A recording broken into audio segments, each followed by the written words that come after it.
E ajtja e solli sërish në gjykatore.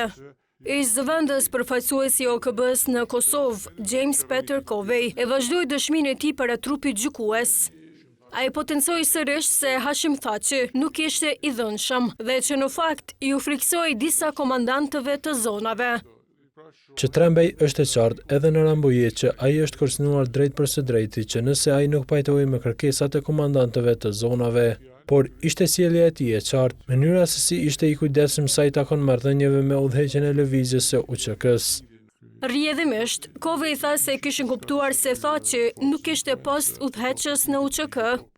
Ne kemi arritur në përfundimin se bëhej fjalë për një pretendim bosh se Thaçi ishte udhëheqës i UÇK-s.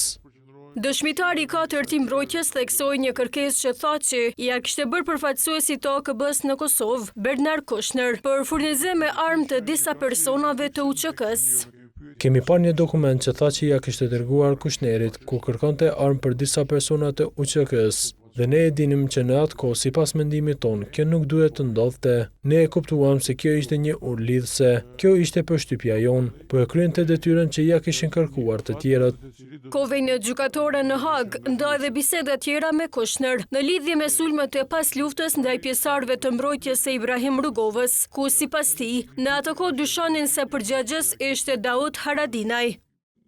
Nga bisedat me Bernard Kushner dhe nga ajo që kemi mësuar nga burimet e këforit më vonë, ne e kuptuam që të gjithë truprohet e Ibrahim Rugovës ishin vrarë pothuajse të gjithë. Nuk e di nëse kjo është fushë për të cilën mund të flas unë në mënyrën e duhur, pasi unë nuk jam informuar në mënyrë të drejtë për drejtë. Këfori besonte që vëllai i Ramushit, Daud Haradinaj, ishte përgjegjës për këtë sulm. Për këtë deklaratë, televizioni ka kontaktuar me Daud Haradinaj, por i njëjti deri në momentin e publikimit të kronikës nuk është përgjigjur. Në seancën e së ajtës, mbrojtja e Thaçit i kërkoi trupit gjykues afat shtesë për paraqitjen e çështjes dhe dorëzimin e dosjes përfundimtare, në arsyetimin se nuk do të arrinte i përfundojë në datat e caktuara 14 dhe 22 dhjetor.